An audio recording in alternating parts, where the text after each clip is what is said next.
Hello friends, নমস্কার নমস্কার everyone. দেখুন, এটা বানানো হচ্ছে চিকেন কষা। তো প্রথমে তেলের মধ্যে গোটা গরম মশলা, তারপর পেঁয়াজ আদা রসুন ভালো করে কষিয়ে খড়া করা হলে তার মধ্যে চিকেনটা, হলুদ আর তেল মাখানো চিকেন দেওয়ার পর কিছুক্ষণ নাড়াচাড়া দেওয়ার পর তারপর লবণ আর আলু অ্যাড করতে হবে।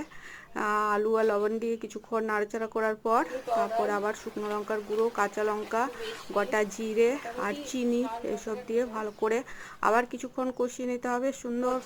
সুন্দর করে কষানো হয়ে গেলে তারপরে ঢাকা নিয়ে দিতে হবে। ঢাকা দেওয়া হলে 1 মিনিট ফুটিয়ে তারপর ঢাকাটা বন্ধ করে দিতে হবে। 3 মিনিট পর ঢাকাটা খুলে সুন্দর খাওয়ার জন্য, কোনো জল অ্যাড নেই ফ্রেন্ডস, কোনো টক অ্যাড নেই, দই না, টমেটো না, সুন্দর কষানো মাংস আর পেঁয়াজ রসুনের সুগন্ধি, সুন্দর কষা কষা, এক ফোঁটাও জল নেই, যা ভাতে খেতে চরম, রুটি খেতেও চরম।